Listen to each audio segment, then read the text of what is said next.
In 1492, Columbus discovered America. And for nearly 500 years, there could be no fact more certain. Columbus and his discovery were inscribed in textbooks, recited by school children, and celebrated by nations. Then, in the 1960s, history changed forever when we learned that America was not discovered by Columbus. America was discovered by the Vikings. The proof?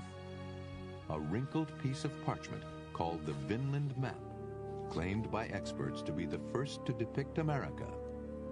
And it dates to 1440, half a century before Columbus's famous voyage. But is the Vinland Map real?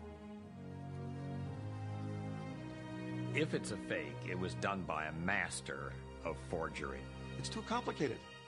It's too beautiful. I think it's real. From the moment it surfaced, scientists have subjected the map to an exhaustive series of forensic tests. But even they are divided over its authenticity. If it is genuine, it's a fascinating historical document. If it's not genuine, it's the biggest con trick that's been pulled on cartographical society in a very, very long time. At stake, millions of dollars, the careers of esteemed scholars and scientists, and the reputation of one of America's most revered institutions. We can see no option but the fact that this must be a forgery, a modern 20th century forgery.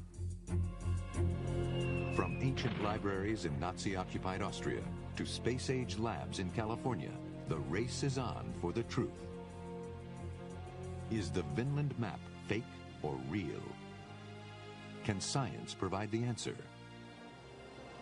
Up next on Nova, the Viking Deception.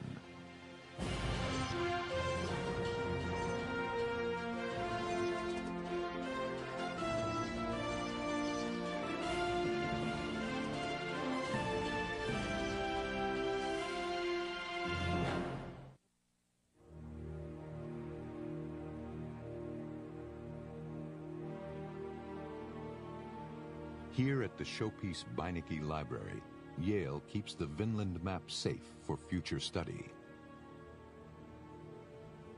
Once, it had been proclaimed the map that changed history, challenging the gospel that Columbus discovered America and revealing the Vikings as the first Europeans to visit the New World. But today, the map is only accessible to select scholars who are investigating it not for its historical value, but rather to determine its authenticity. We don't take a position on the Vinland Map. I believe very strongly that we are here to make material available for scholars to use. As far as it's being real or fake is concerned, that is for the scholars who study it to determine. If they determine it's real, it's the most valuable map in the world. If it's fake, it's a worthless piece of parchment.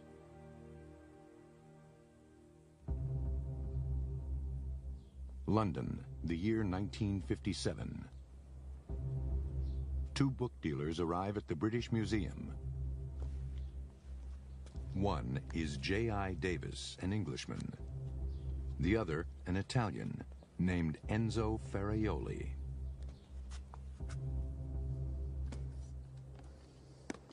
Ferraioli and Davis are hoping the museum experts will authenticate an intriguing volume they are offering for sale.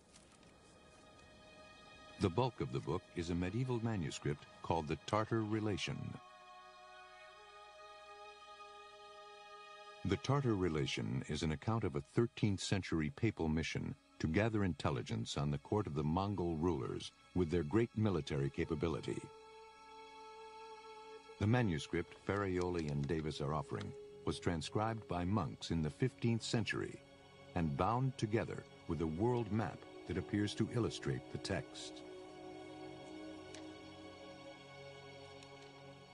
To the east of Europe, the map shows lands conquered by the Mongols, the Himalayas, and even the island of Japan. But to the west of Europe, it reveals Iceland, Greenland, and a new world, one that until then had never been seen on a map. A distant island in the North Atlantic labeled Vinlanda, where America lies. Here it was, in black and white. And it showed America in relation to recognizable parts of the world, such as Africa and Asia and the Scandinavian countries, Great Britain. No question where it was. Was this map evidence that the Vikings set foot on America before Columbus? At the time, the only hint this could be true were two Norse chronicles called the Vinland Sagas. The word saga means telling, oral tales. And they were stories, oral histories, that were partly passed down for the edification of the next generation. Some of them were for entertainment more than anything. The Vikings were the greatest explorers of the Middle Ages. Their sturdy ships and seafaring skills took them far from their Scandinavian homelands and across harsh North Atlantic seas. By 870, they had reached Iceland. A century later, they colonized Greenland. And now, this map not only depicts Vinland where America is, it also includes a short inscription above Vinland describing its discovery by the Vikings. Suddenly, the Vinland map cast doubt on 500 years of textbook history. I was taught that Columbus discovered the New World. So was every other child the world across. And so this then was revolutionary in that sense. In 1957, when book dealers Ferraioli and Davis brought the map to the British Museum, it was the first serious evidence besides the sagas that the Vikings had discovered America. The Vinland map looked so good, two of the museum's experts were convinced it was genuine. But the head of the manuscript department, Bertram Schofield, had doubts. He was troubled that Ferraioli would not reveal anything about the map's previous history. In fact, Ferraioli's charm did mask a darker past. He was a fascist who, during the Spanish Civil War, had fought with General Franco's troops. Some claim he had a reputation for shady deals. He knew very well who he could buy just with little gifts, invitations to lunch, good cigars, good spirits and wines. In other words, he knew perfectly what everybody's price was in order to win their trust. Bertram Schofield refused to give the British Museum's stamp of approval to the Vinland map. Without authentication, Ferraioli and Davis would not be able to ask a high price. They decided to try another strategy. Geneva was one of the hubs of the European rare book trade. One Swiss dealer, the firm of Nicholas Rausch, was holding a series of auctions of books and manuscripts relating to the discovery of America. But without proof that it was genuine, Rausch would not sell the Vinland map. He did, however, introduce Ferraioli to a young American dealer, Lawrence Whitten. He was extremely knowledgeable. He was a linguist, familiar with most Western European languages. He was a Latinist. And his catalog descriptions were erudite. He was a very knowledgeable dealer. Away from the close scrutiny of the sales room, Ferraioli offered Whitten the Vinland map. Despite the map's lack of a proper pedigree, Whitten, as he later wrote in a publication for Yale, was captivated. Whatever the Vinland map and the Tartar relation may ultimately prove to be, I fell into their spell in 1957. Whitten paid Ferraioli $3,500 for the Vinland map volume. In 1957, that was big money. But if he could prove that the Vinland map was drawn before Columbus arrived in America in 1492, he stood to make a fortune.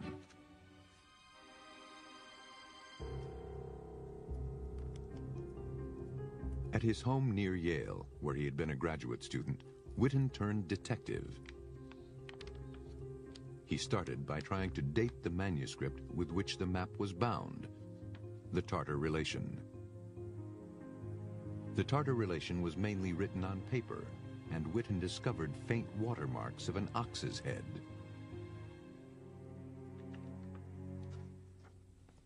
By finding the watermark in a reference book, he could show that the paper had been made in 1441. This indicated that the Tartar Relation was an authentic medieval manuscript. But the map was drawn on parchment, animal skin, and had no identifying watermark. What was its date? Witten's strategy was to prove that the Vinland map had always been bound with the Tartar Relation, which scholars generally agree is authentic. While examining them, he found an important clue: wormholes. If he could show that the holes eaten by bookworms lined up from one document to the next, it would prove the Vinland map and Tartar Relation had always been bound together and had to be connected in time. But try as he might, Witten could not make the wormholes line up. Witten had come to a dead end. A year later, his fortunes would be transformed by a remarkable coincidence.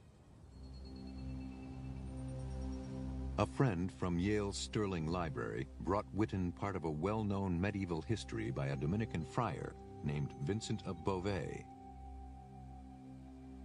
It was called the Speculum Historiale, or Mirror of History. That night, after dinner, he sat down with the manuscript and compared it to the Tartar Relation and the Vinland map. Immediately, he was struck by an amazing coincidence. My adrenaline began to flow as it dawned on me that the wormholes through the Vinland map exactly matched those at the front of Vincent de Beauvais' speculum. While the ones in the Tartar Relation just as perfectly matched those at the end of the same volume. As far as I was concerned, the Vinland map was authenticated then and there, beyond any reasonable shadow of doubt.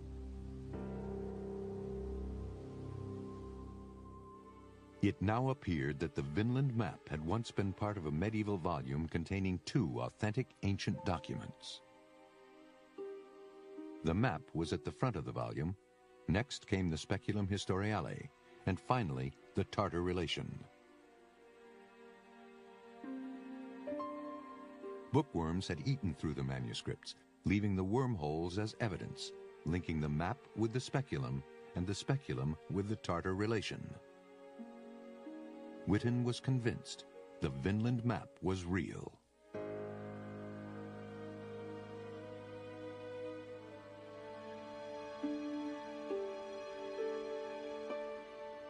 Witten offered it for sale to Yale University.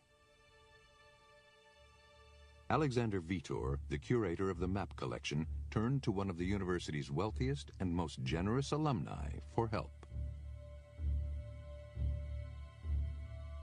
Billionaire Paul Mellon was intrigued by the idea that one map could radically rewrite history. The exact price he paid has never been revealed, but in return for what has been estimated as hundreds of thousands of dollars, according to Alexander Vitor's wife Anna, Mellon set one crucial condition: secrecy. Well, he wanted it to burst on the world and everybody would be thrilled and this would change all history. So my husband came back and said, "You've got to keep it a secret and not tell anybody about it because I'll be in great trouble with Mellon." Yale selected 3 scholars to quietly try to authenticate the map. While they were working, a remarkable find lent further support to the Vinland map's message that the Vikings were the first Europeans to reach America. Since 1960, Norwegians Helga and Ann Steen Ingstad had been searching the Canadian coast for evidence of a Viking presence. At the fishing village of Lance aux Meadows in Newfoundland, they were taken to the remains of what locals described as an Indian camp. The Ingstads began excavating. Over the following years, they uncovered the remains of what appeared to be typical 11th century Viking buildings. And the artifacts inside them left no room for doubt. The only people who produced bronze ringed pins and iron nails that looked like these were the Vikings. The Ingstad's announcement provided the archaeological proof that the Vikings had beaten Columbus to America.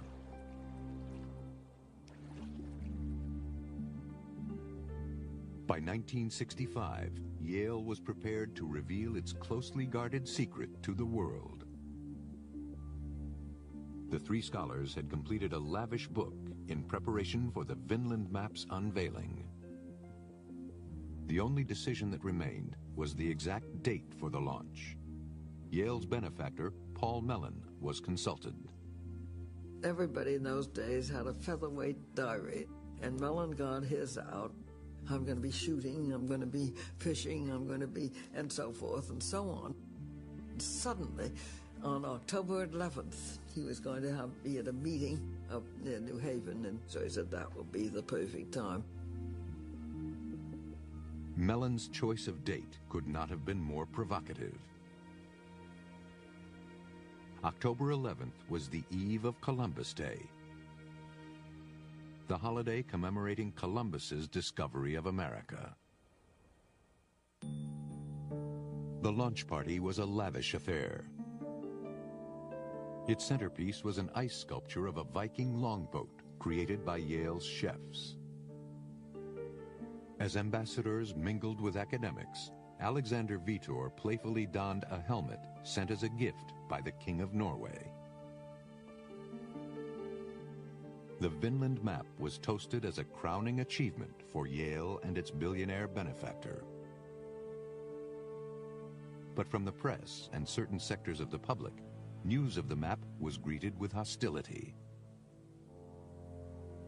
The public was firmly convinced that Columbus had discovered America because that's what they'd learned in school, and suddenly they were told that it was not Columbus who discovered America, but the Vikings. And particularly the Italian Americans were very upset that Columbus had been removed from center stage. 21 million Americans will resent this grand salt of Columbus, especially released in a day that we're honoring him. Do you have any children? I have one boy, yes, sir. Are you going to send them to Yale? And never go to Yale. That would be the last university as far as I'm concerned.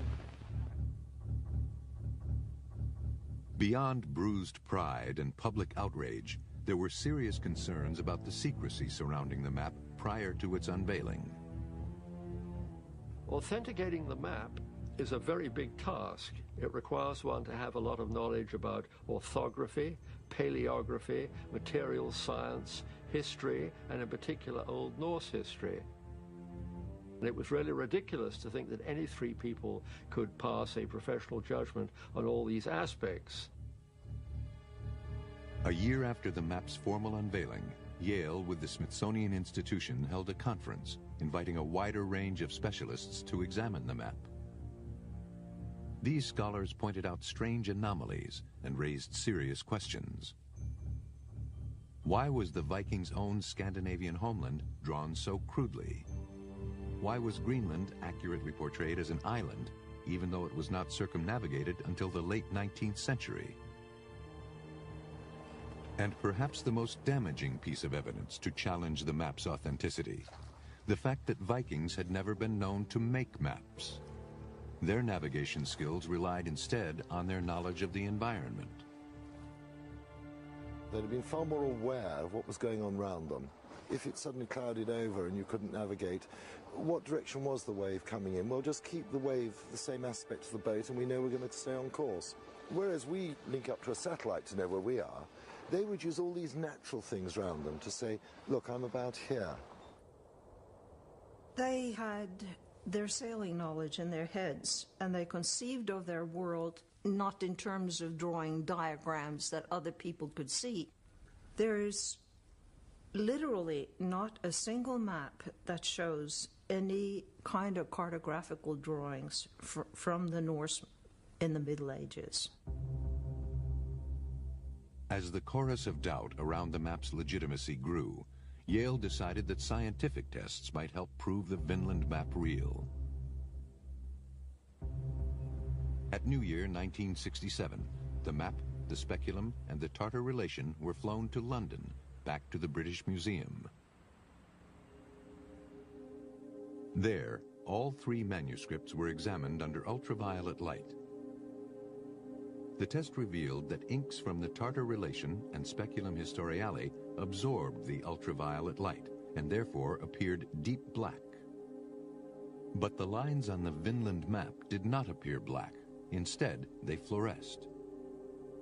Scientists at the British Museum reported that the ink on the Vinland map was not the same as the ink used in the other two authenticated manuscripts, or, for that matter, any other documents of the period. So what was it?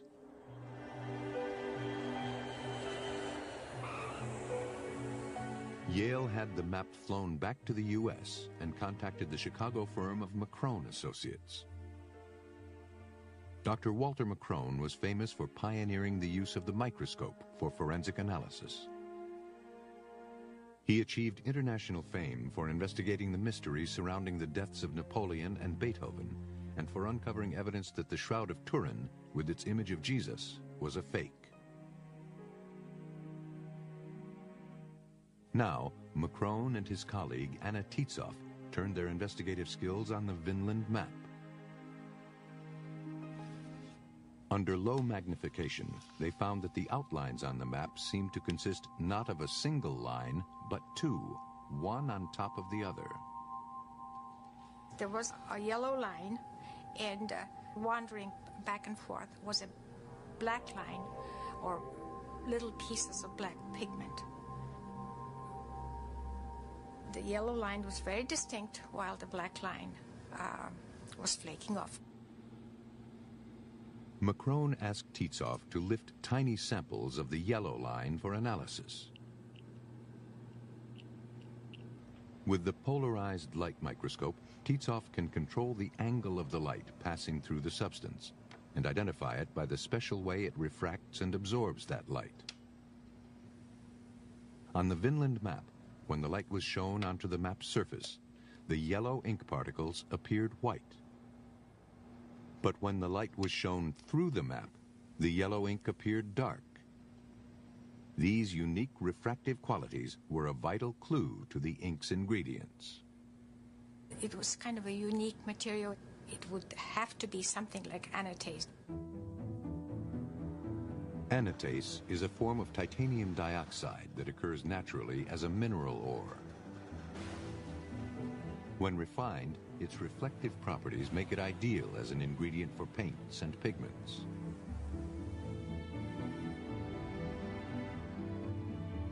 Anna Tietzoff scraped off a particle from the yellow line of the map and examined it under much greater magnification.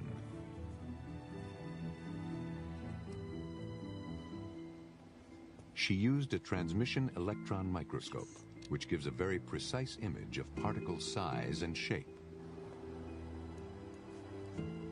Jagged, irregular particles of widely varying size, like these, signify natural anatase ground by hand from mineral ore. But the samples McCrone took from the Vinland map were a different shape. The yellow particles were nearly all the same size and had rounded edges. This indicated that the anatase was synthetic, and synthetic anatase was not widely produced until 1917. We knew from then on that we weren't dealing with an ancient map. It was a modern ink. McCrone and Tietzoff sent their report to Yale. If the ink was modern, then the Vinland map was likely a forgery. The careers of eminent scholars were threatened. The relationship between Yale and its generous benefactor was strained. The reputation of one of the world's most illustrious institutions was tarnished. And the most valuable map in the world was in danger of becoming a valueless fake.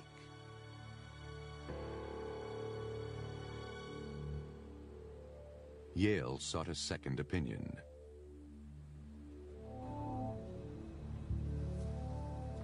Since the late 1970s, a team at the University of California at Davis, headed by physicist Thomas Cahill, had been using nuclear technology to identify airborne pollutants. He had successfully used the same technology to analyze a Gutenberg Bible. Now, on the recommendation of the Smithsonian and the FBI, Yale hired Cahill to see if his technique could shed light on the Vinland map. Shielded inside a 10-foot concrete shell is the cyclotron. It uses an immensely powerful magnet to accelerate protons to enormous speeds. The protons are then focused in a beam down a steel tube. When the beam strikes an object, it generates a unique signature that measures the amount of each element that is present. The sensitivity is very great. In principle, we can see down to thousandths of a millionth of a gram of material. Over 2 days in 1985, Cahill's team took over 100 readings from the whole of the Vinland map.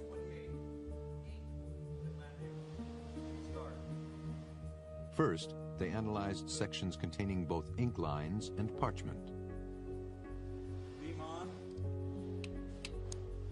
Then they measured blank parchment. Beam off. In the case of the Vinland map, we have parchment and very small amounts of ink on it. One has to know what the parchment looks like compositionally to be able to subtract the ink from it. So we always went ahead and measured the parchment right next to the ink line. Take the two measurements, subtract out the parchment, what's left over is the ink. Cahill could then produce a list of elements in the map's ink. Walter McCrone had reported large concentrations of titanium or anatase. But Cahill was astonished to find hardly any. Well, the big surprise was that when we first did the analysis of the ink, that we saw almost no titanium. We've been expecting tons of titanium. It wasn't there. The results, in fact, contradicted the McCrone results directly. Cahill argued that if anatase, a form of titanium dioxide, were present in the ink, he should have seen much more titanium in his results. He suggested that the particles that McCrone had analyzed may have been contaminated, perhaps by flakes of modern paint that had fallen from the ceiling. A small amount of material like that on the map could have been picked up as a crystal and then analyzed and looked like modern paint. It might have been modern paint.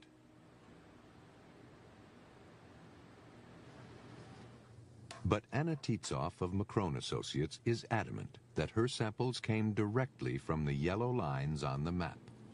A lot of the particles were still attached to tiny little fragments of parchment. They were directly glued onto the parchment. So you had two techniques, both highly credible, which seemed to be in direct contradiction. The question remained, what was the yellowish pigment in the ink that McCrone and Anna Tietzoff had identified? Is it what McCrone suspected, anatase in its modern synthetic form, which could only mean the Vinland map is a forgery? Or are there other secrets hidden within the ink? The ink is the correct brown for a centuries-old map, and exactly how the writer achieved that seems to be a little bit of a puzzle. Brody Neuenschwander is an art historian and calligrapher who can write in the style of ancient scribes. He's putting his skills to work to discover how a medieval manuscript could be faked. I originally started with an interest in medieval manuscripts and was very interested in learning to imitate medieval styles of writing. It's also the case that you can't really write a proper medieval letter if you don't understand the inks that they used. In the Middle Ages, the most commonly used ink was called iron gall. Iron gall ink was cheap and easy to make. Galls are growths caused by the larvae of insects in oak trees. These were crushed to a fine powder and boiled in water to make a solution that looked like tea. Gum arabic, a kind of glue, was mixed with ferrous sulfate, a mineral containing iron. The thing that makes ink ink is the reaction between the iron in the ferrous sulfate and the tannin from the oak tree. These produce a rusting reaction on the page. The tannin and the iron together are oxidizing on the page and actually burning the letter into the surface. In fact, the English word ink comes from the Greek enkein, which means to burn in. This burning process over time causes the iron gall ink to change color. The strokes of the pen will leave a grayish mark, and within an hour or two that will blacken, and within the next year or two it will blacken completely, but within the next century or two it will start to go brown. Many medieval manuscripts have been stained brown by iron gall corrosion, including the Tartar Relation and the Speculum Historiale, the manuscripts that had been bound with the Vinland map. But the ink on the Vinland map was not iron gall. Macrone's theory was that a forger tried to simulate the browning effect of iron gall corrosion by overlaying a black ink on a yellow pigment. Macrone says the yellow pigment contains anatase, a modern synthetic, which can only mean the map is a forgery. Cahill counters that he finds almost no titanium, an essential component of anatase. He concludes that anatase is not part of the ink, and the map may be real. The debate on whether the Vinland map is genuine or not seemed to be at a standstill, and the answer hinged on the composition of the ink. If the Vinland map ink contains modern anatase, the map's a fake. Can a new scientific technique resolve the debate about the ink once and for all?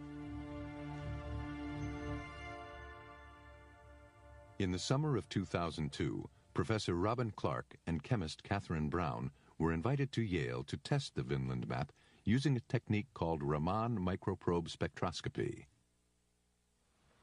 Today, Catherine Brown demonstrates the technique at Maggs Brothers in London, one of the world's largest and oldest antiquarian book dealers.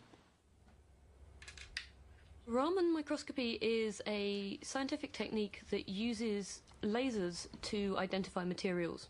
What happens is that a single-colored laser light is focused on the material on the surface. The materials themselves change that light, and it comes out multicolored, which forms a spectrum. The spectrum that's produced is unique to the material that's producing it, so it acts as a fingerprint by which you can identify those materials. This 15th century manuscript has been illuminated or colored with a variety of pigments. The Raman microprobe identifies them all. Red is vermilion. Blue is lazurite. White is white lead. The ink itself is iron gall. Each molecule is different, and the spectrum that comes out is unique to each type of molecule. It's absolutely accurate. We either know what the material is or we don't. Besides its extreme accuracy, this technique has an added benefit. Raman microprobe spectroscopy is particularly good for examining documents because it's non-invasive, it's non-destructive, so it causes no damage to the manuscript or document that you're examining, which is very important if it's valuable. It was the perfect technique to settle the debate on the authenticity of the most valuable map in the world. Brown and Clark shot their laser light at the Vinland map. In the Vinland map, we confirmed that there is anatase on the yellowish-brown lines under the black. We could certainly detect that on the ink, but not on the body of the map. The presence of anatase in the ink and not on the parchment, and the fact already established by Macron that the anatase was synthetic, could only mean one thing. It wasn't something which could have fallen off the seal. It was deliberately placed as part of the ink. That confirmed absolutely what Macron had found. The only conclusion that we could draw from the evidence that we saw is that the Vinland map was produced sometime after about 1920. So what does all this evidence add up to? The lack of any other maps made by the Vikings. Macron's findings that the ink on the Vinland map contains synthetic anatase manufactured after 1917. And now Brown and Clark's confirmation. To date, every conceivable test that could be done has been done. And the conclusion today is that the map is a fake. It's a modern forgery.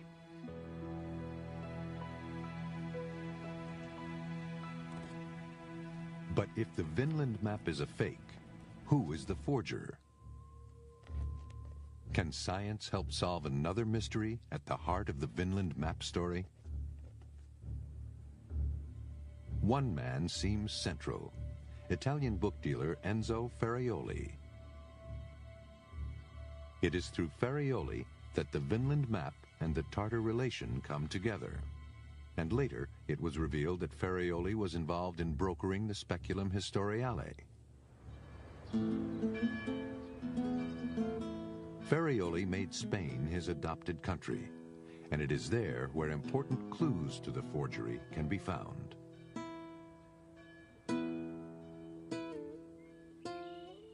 The Cathedral of La Seu in the city of Saragossa contains one of Spain's greatest libraries.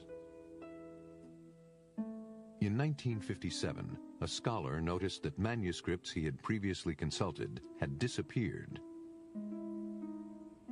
An investigation revealed that over 100 priceless texts were missing. The police swiftly arrested their prime suspect, Enzo Ferraioli.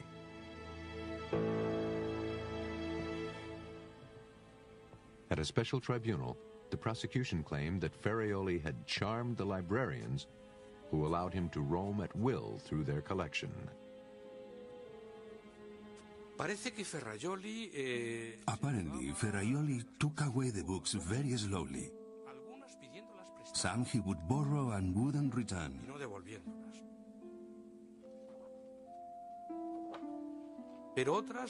But other books he would smuggle away hidden in newspapers, in a bag or a briefcase. And then, of course, the perfect system was to destroy the record cards, so nobody could ask for these books. The answer from the archivist was, these books are not here because they don't appear in the index.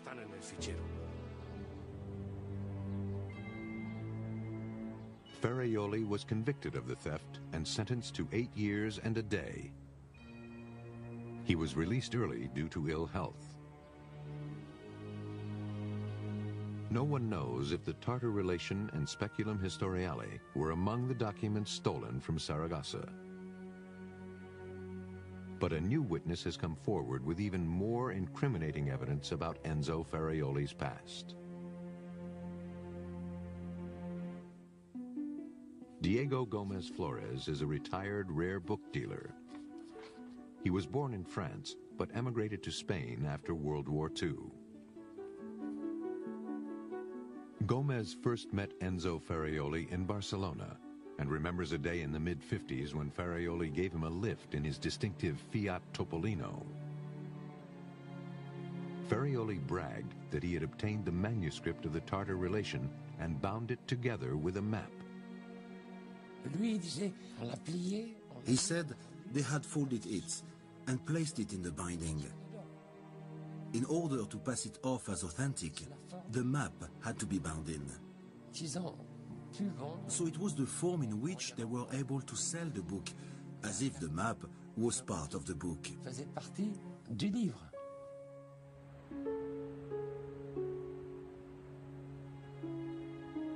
Gomez's account suggests that the Vinland map was originally a separate parchment, and that Ferraioli bound it together with the Tartar relation to increase its value. But Gomez's recollection leaves one key question unanswered. Where did Ferraioli get the map? Historian Kirsten Siever has spent 10 years scouring European archives, searching for the origins of the forgery. Once I was convinced that the map was fake, I started looking at all the likely suspects in Europe. It had to be somebody with the right kind of knowledge. And I narrowed it down to one man. Siever's research led her to believe that Father Joseph Fischer, an Austrian Jesuit priest, had the means, opportunity, and motive to create such a masterpiece of deception. From 1895 to 1939, Fischer lived and taught at Austria's prestigious Stella Matutina, a college that attracted students from throughout Europe, including Sherlock Holmes author Sir Arthur Conan Doyle and Irish novelist James Joyce. Fischer was an authority on world maps of the 15th and 16th centuries. In 1902, he published a book professing a radical new theory, one that challenged 500 years of history. Father Fischer was one of the first to propose that the Vikings were the true discoverers of America. Father Fischer certainly had a fondness for discovering maps that showed the first of something. He discovered the first map with the name America.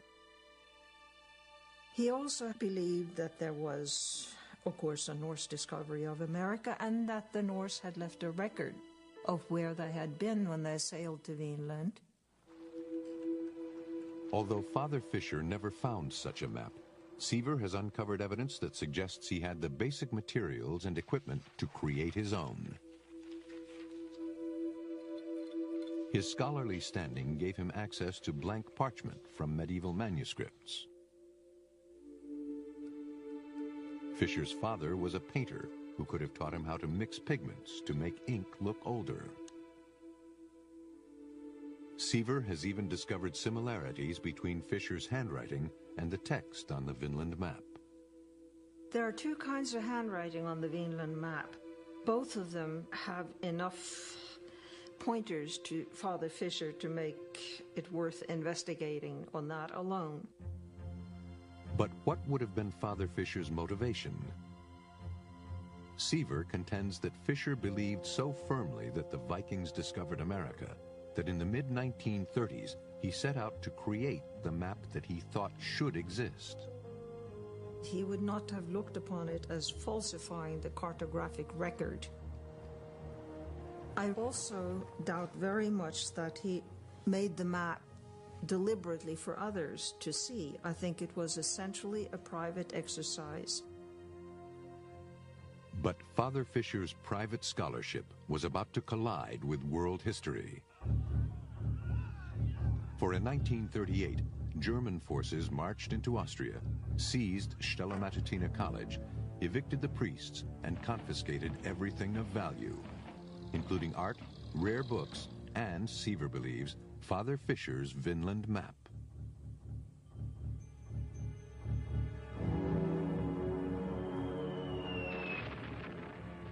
Hitler's campaign of world conquest was fueled by a belief in an Aryan master race, embodied by Germans who traced their cultural roots to the Vikings.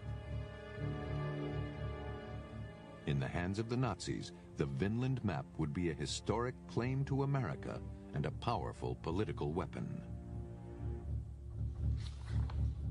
If Siever is right, Father Fisher used his knowledge of ancient maps and Viking history to draw the Vinland map on an authentic piece of medieval parchment. Fisher's Vinland map was then confiscated by the Germans.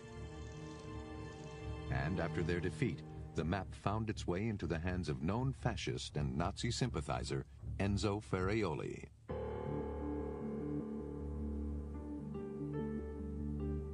A first step in determining if Father Fisher was the actual forger is to see if the parchment on which the Vinland map is drawn is medieval in origin.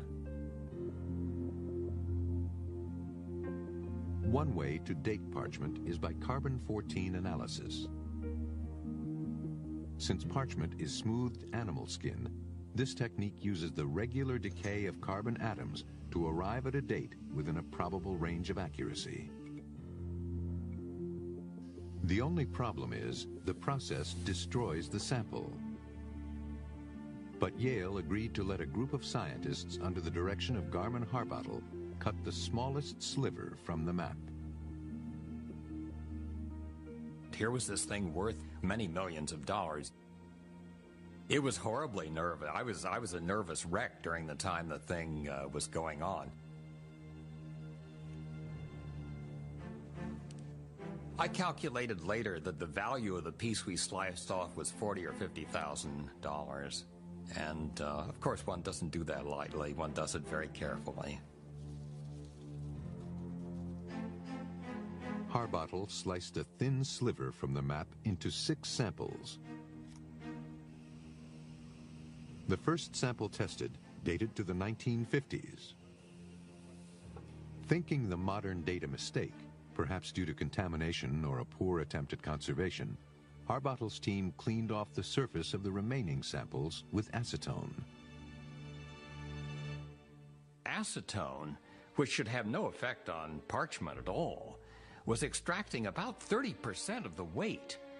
In other words, the weight of the parchment was 1/3 foreign matter. That's a lot, 30%. With the foreign matter removed, he then tested the remaining parchment samples. Instead of 1950, these dated to around 1440. Harbottle concluded that the Vinland map was drawn on authentic medieval parchment. But other scientists were puzzled by the discrepancy. When I first heard about the results from this, what I heard was crazy. One measurement had said that the map was modern, and that the other measurement had said that the map was old. What could account for such radically different test results? One possible answer is a crude attempt at conservation carried out in the 1950s. Another answer lies in a centuries-old process for turning rough animal skin into finished parchment by adding a coating that provides a smooth writing surface. Somebody took an old piece of parchment dating back to 1440, stripped off the surface, and replaced it with a new surface. This new surface could explain why the first sample, which was not cleaned with acetone, dated to 1950. The body of the parchment is ancient, but the surface is modern. The map we see today was put down on the surface of the parchment, and therefore we can only conclude that the map was put on the parchment since 1950. These findings suggest that a forger took an ancient parchment, resurfaced it in the 1950s, and upon it drew the infamous Vinland map. If true, this would eliminate Father Fisher, who died in 1944, as a suspect. Ferraioli remains at the center of the mystery, but any information he had about the identity of the forger went to the grave with him in 1966. For nearly 50 years, the Vinland map has been both celebrated and damned. When it first appeared, it challenged the gospel that Columbus discovered America. and proclaimed the Vikings as the earliest Europeans to visit the New World. It's ironic that even though the Vinland map is most likely a fake, we now know through archaeological evidence that the Vikings were the first. So why does the debate over the Vinland map refuse to die? The Vinland map is still discussed as though it was a life and death matter. I think this is just a very natural human trait to argue over these things. I don't think the argument will ever stop. I think it's all part of the scientific ethos that we are interested in knowing answers to questions and finding out what's true and then dismissing speculation that is clearly not true. Scientific data has shown that it's a fake. The scientists are just reluctant to accept it. Even now, new studies are underway, but it is unlikely they will settle the debate. Science doesn't really deal in truth, but science does deal in facts. How you choose to interpret those facts is up to you. Given the facts that we have seen with the Vinland map, I conclude that it's a forgery. Other people still disagree.